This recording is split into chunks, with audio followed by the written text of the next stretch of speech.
Ելենա Արշակյանի «Ծովաչքերի պատճառով» սերիալի նկարահանումները շարունակվում են, հեռուստադիտողները դիտում են ու քննարկում հեռուստասերիալի հերթական սերիան։ Կարծես բարդ է երեք քույրերի մեջ հավասար բաժանել ու Նարինեին էլ մի որոշակի գումար բաժին տալ, որպեսզի կռվախնձոր չդառնա ունեցվածքը քույրերի մեջ։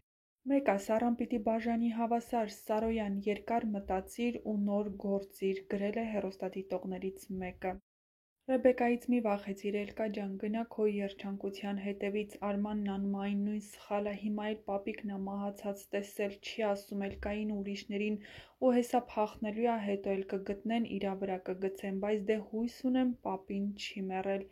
Ռեբեկա, երկար մտածիր, նոր խոսա բացահայտման արդյունքում Գոռն ու Սառան նորից կբաժանվեն ու թող մայրդ որոշի ում ասի ու երբ ասի, գրել են հեռուստադիտողները։ Ահա այսպիսին էին այսօրվա սերիայի մեկնաբանությունները։ Եթե համակարծիք չեք, ապա գրեք ձեր կարծիքները։ Հեռուստադիտողները կարծում են, որ այդ երեխան հենց Գոռի երեխան է։ Դուք էլ եք այդպես կարծում։ Եթե ոչ, գրեք ձեր կարծիքը։